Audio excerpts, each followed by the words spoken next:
Halo semuanya, kembali di video saham IPO ya. Di video kali ini saya akan membahas ya minuman kekinian bisa dikatakan yang mau IPO. Dari banyaknya minuman kekinian ada salah satu yang akan IPO di tahun ini. Nah, itu adalah Teguk. Nah, bagi sebagian orang mungkin sudah familiar dengan brand tersebut. Nah, akan saya ulas di video kali ini tentang IPO-nya Teguk ya. Apakah menarik? Dan saya tag video ini di tanggal 21 Juni atau hari Rabu. Saya sambil trading ya, sambil trading, marketnya lesu. Bahkan saya tag video ini jam 3. Ya, turnovernya baru 5 triliun ya, karena ngantuknya, boringnya itu. Nah, saya ditemanin oleh Bukkopi, salah satu produk UMKM dari Kudus. Nah, ini saya kopi susu produk yang saya pegang ini, dan dari segi rasa oke lah, nggak terlalu pahit dan nggak kemanisan. Jadi saya pernah coba kopi susu itu malah dominan ke susunya ya, jadi rasa kopinya tuh hilang. Nah, sedangkan ini dari Bukkopi ini pas lah menurut saya, jadi cocok buat teman saat trading atau ngerjain tugas atau sambil ngerjain kerjaan di kantor. Jadi itu bisa disimak lah ya Bukkopi Instagramnya, produknya, dan bisa dikepoin. Oke, kita simak ya video kali ini tentang pembahasan dari saham Teguk. Apakah menarik dan apakah worth it untuk dibeli? Karena marketnya lesu ya, bukan tidak mungkin IPO akan menjadi salah satu sedikit ya obat untuk mencari secercah cuan-cuan itu. Check this out. Oke, saya take video masih jam perdagangan ya, jam 3:04 tanggal 21 Juni. Beberapa saham sedang saya lihat. Apa yang saya lihat, bisa tengok ya teknikal yang kemarin. Jadi ini video nanti tayang tanggal 22 Juni. Kita langsung aja ke prospektusnya. Jadi ini website dari AIPO. Yang mau IPO tuh ada Teguk, TGUK, merek dagangnya Teguk, lalu Widi, lalu CRSN, dan juga GRPM. Ada AMMN juga. Dan saat ini tanggal 21 dan nanti tayang 22 itu masih periode book building untuk Teguk, untuk Widi. Ya, untuk Teguk dan Widi. Dan ya, salah satunya akan saya bahas. Dan kali ini saya akan membahas tentang Teguk ya, dimana mereka akan melakukan rentang harga book buildingnya 105 sampai 112. Saham yang ditawarkan itu 10 juta lot, 10.714.290. Dan ini prospektusnya secara keseluruhan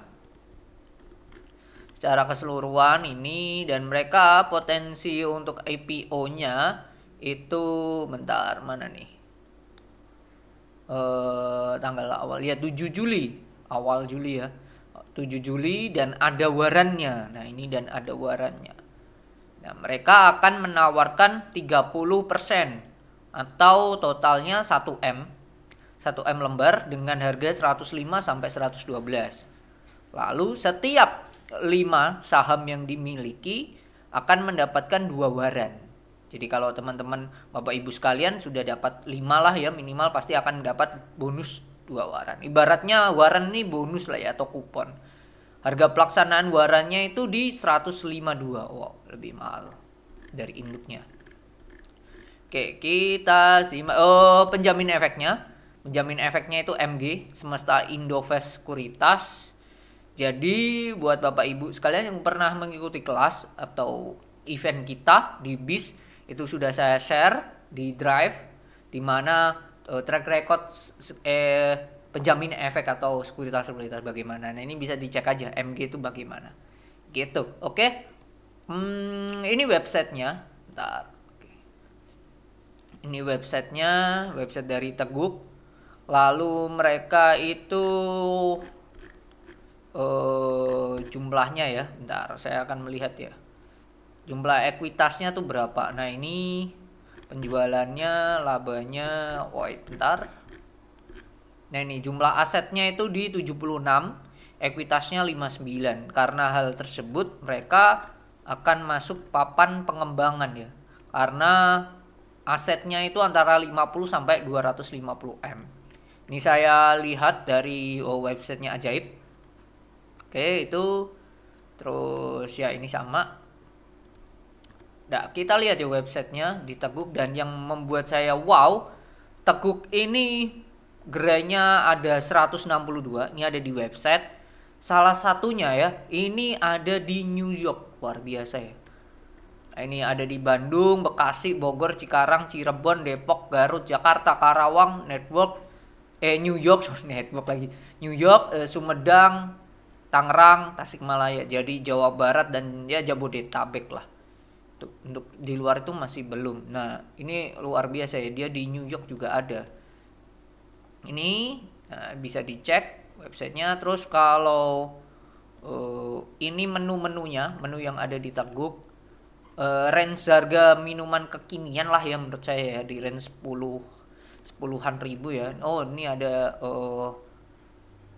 Lime Tea, Mango Yakult, Grape Yakult. Ini pasti bisa dikatakan pasarnya memang segmennya adalah anak-anak muda ya. Anak-anak muda yang memang mengikuti jajan-jajan kekinian seperti ini. Jadi maka dari itu banyak influencer-influencer atau selebgram yang mereka endorse lah ya ibaratnya ya, untuk menaikkan engagement mereka. Jadi nggak usah kaget jikalau banyak YouTubers, selebgram, influencer yang mempromosikan produk mereka, karena memang segmen dari mereka itu kan ya generasi milenial, generasi Gen Z, dan itulah itu sih kalau saya melihat ya. Dan dia tidak hanya minuman doang, memang mungkin produk utamanya itu ada ini cemilin by Teguk dan kawan-kawan. Jadi itu sih lebih ke minuman kalau saya lihat ya. Nah, ini kita lihat ya prospektusnya. Ini INDF masih bentar. Mana tadi? Oh, nah ini prospektusnya. Oh, yang pertama biasanya saya cek itu kan kegunaan dana ya. Kegunaan dananya tuh untuk apa sih? Nah, ini dijelaskan di note 34. 60% itu digunakan untuk belanja modal atau capek. Itu hal yang bagus. Capek itu biasanya berefek ke ekspansi lah ya, untuk ekspansi, dan ini dijelaskan sekitar 57% digunakan untuk 43% penambahan gerai sebanyak 125 di Jawa Barat, Jawa Tengah, dan Jawa Timur. Jadi mereka kalau saya lihat ya cabang-cabang yang ada, mereka konsennya itu memang di Jawa Barat dulu ya. Jawa Timur, Jawa Tengah kan belum ada. Makanya nanti setelah dia IPO nanti akan merangsek ke Jawa Tengah dan Jawa Timur. 9% untuk pengembangan gerai sebanyak 88 gerai. Jadi gerai yang ada dibesarkan dan lain-lain. 5% dikembangkan untuk membuat food truck baru sebanyak 12 food truck. Perseroan belum memiliki nama pihak penjual food truck karena masih dalam proses nego beberapa vendor, dan perseroan tidak mempunyai hubungan afiliasi dengan pihak penjual food truck. Sekitar 3% akan digunakan untuk pengembangan sistem infrastruktur perseroan melalui pihak ketiga, pengembangan artificial intelligence, kapasitas server, dan ini hubungannya dengan IT-nya lah ya. Sisanya 40% akan digunakan untuk modal kerja atau working capital yang terdiri dari bahan baku, pembelian bahan baku, mengikuti pengembangan gerai baru untuk menunjang kegiatan pemasaran dan branding atau marketing campaign and brand building, untuk riset and development dalam pengembangan produk dan lain-lain. Oke. Lebih ke ya work capital aja sih kalau 40%-nya. Jadi kalau 60 memang untuk melebarkan sayap, konsennya nambah ekspansi lah ya. Terus ini hutangnya udah. Terus yang perlu lagi saya cek biasanya adalah dividennya. Dia ada kemungkinan bagi dividen nggak? Nah, ini di prospektus mereka menjanjikan. Saya menganggap ini menjanjikan adalah setelah dilaksanakan penawaran umum saham perdana saham, perseroan merencanakan, meskipun rencana ya, bukan berjanji ya, merencanakan. Tapi dari sini nanti teman-teman Bapak Ibu sekalian bisa melihat ya, apakah benar perseroan ini menepati atau sesuai dengan apa yang mereka omongkan.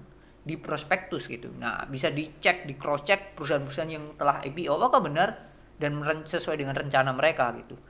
Merencanakan untuk membagikan dividen sebanyak-banyaknya 20% dari laba bersih perseroan yang telah pajak berakhir di 2024. Jadi mereka akan membagikan dividen paling cepat itu 2025 berdasarkan laporan keuangan 2024 sebesar 20% DPR-nya ya. Oke. Tuh, nah nanti akan kita hitung ya dividen yield-nya dan lain-lainnya tuh berapa sih. Nah, oke. Selanjutnya adalah besarnya banyaknya karyawan nih. Saya juga melihat ini ada 51 karyawan dan 51 ini terdiri dari manajer ada 12, supervisor ada 20, staff ada 19 dan mayoritas 43 itu didominasi oleh umur di bawah 30 tahun. Nah, yang ini adalah jenjang pendidikan. Pendidikan mereka itu S1 dan diploma itu 20, sisanya 31 itu SMA sederajat lah. Marketing ada 12, keuangan ada 7, HRGA itu 6, terus gudang dan operasional itu ada 26. Jadi lebih banyak di gudang dan operasional ya komposisi karyawannya. Dan marketing selanjutnya. Mungkin ini marketing ada hubungannya dengan mereka menawarkan produk franchise mereka ya. Dan ini yang menarik ya, yaitu jumlah karyawan berdasarkan status. Dari 3 tahun sejak 2020 sampai 2022 itu mereka dari 51 karyawan hanya 3 yang statusnya sudah menjadi karyawan tetap, sisanya itu tidak tetap gitu. Nah, hal ini menunjukkan bahwa bisa mencerminkan juga nantinya ke depannya perusahaan tidak ada kewajiban untuk memberikan pesangon ya. Kalau karyawan tetap kan ada ibaratnya pesangon dan lain-lain gitu. Dan ini memang ciri salah satu bentuk perusahaan perusahaan atau bentuk UMKM yang masih berkembang. Ini sudah PT sih, yang masih berkembang, masih tahap penjajakan sih gitu. Nah, itu sih saya melihat ya. Nah, ini meskipun fasilitas program adalah BPJS, jaminan kesehatan, THR, cuti tahunan, itu ada sih. Ini aset perseroan, ada mobil, ada 4 operasional, food truck, operasional. Mobil barang, Isuzu, oke. Ini tanah mereka dan oke. Kita akan mengulas ya lebih ke berapa sih? Apakah worth it sih si Teguk ini? Nah, ini. Kode sahamnya Teguk, brokernya MG. IPO amount-nya kan mereka 105 sampai 112. Jumlah saham yang beredarnya ini 1M. 1M lembar. Terus kalau kita kalikan tuh mereka kalau dari sahamnya doang tuh estimasinya 112M sampai 120M. Dengan range ini saya bisa katakan ini termasuk middle lah ya. Middle. Saya membagi klasifikasinya biasanya menjadi 2, di bawah 50, 50 sampai 150 dan di atas 150M gitu. Dan mereka akan waran kan 5/2 akan dapat duit. Kalau harga pelaksanaan 152 ya 65M. Kalau di total estimasi pendapatan mereka dari listing dan waran itu 177 dan 185M. Itu ya estimasi yang didapatkan oleh perusahaan. Jumlah lembar setelah waran itu 6 miliar. Nah, ini berdasarkan penjualannya. Nah, ini ada laporan keuangannya juga. Bentar, mana ya? Oke, kita cek ya penjualan dan lain-lain tadi di atas tentang penjualannya. Nah, ini penjualan dari 2020, 2021, 2022. Terus saya juga menghitung laba netnya, net profitnya tuh berapa sih NPM-nya. Nah, nanti saya akan menghitung ya potensi pendapatan di 2024. Tujuannya apa sih? Biar tahu ya dividennya kira-kira berapa sih, make sense-nya berapa.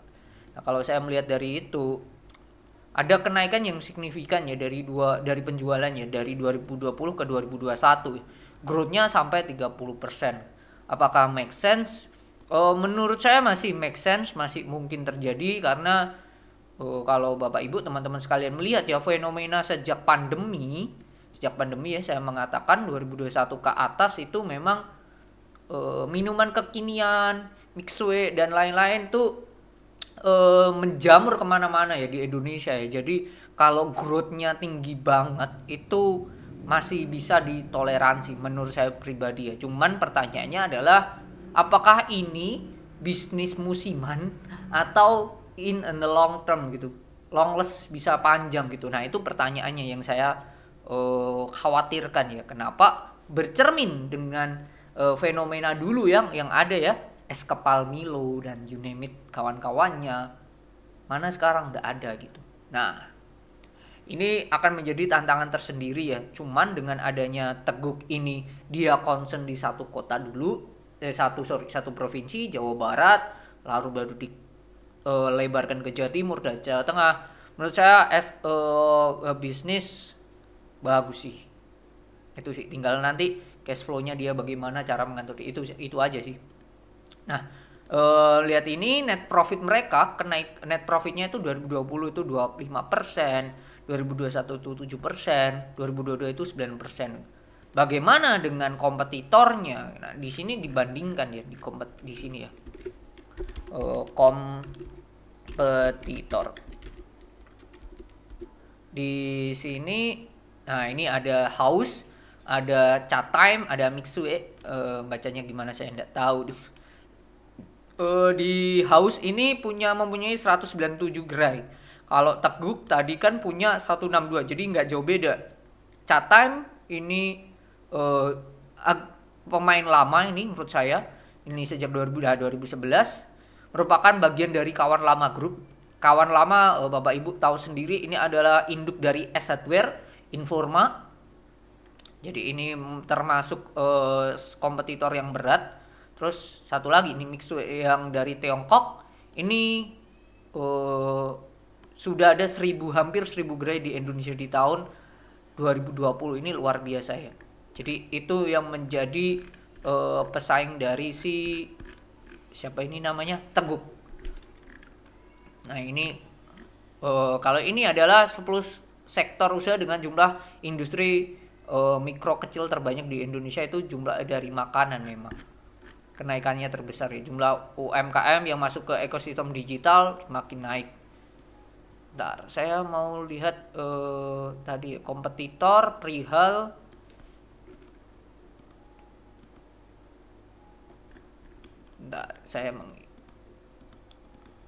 Nah, berdasarkan ini perbandingan industrinya ini Teguk ini di-compare di beberapa, yaitu ada Pizza, ada Cem, ada MAPP, Enak, Fast, Teguk dan Raffi. Ini dari ini PI mereka memang paling kecil ya, 5 dan di bawah industrinya. PBB-nya juga masih 1,1 dan EPS 20. Jadi ini bisa dikatakan persaingannya memang ketat dan Teguk ini termasuk yang paling murah untuk harga saat ini gitu. Menurut prospektusnya mereka ya. Nah, kalau kayak kita tadi melihat ya, kompetitornya kan House yang mirip, lalu yang sangat jauh banget itu adalah siapa tadi, ada dua ya, Mixu, sama satunya lagi adalah si Chatime. Nah itu yang dua kompetitor itu yang sangat menurut saya menguasai sih. Orang pasti akan melihat minuman boba dan semacamnya menggunakan kekinian itu tidak akan melepas dari nama Chatime. Itu sih kalau saya akan menyebut salah satunya yang itu ya Chatime gitu.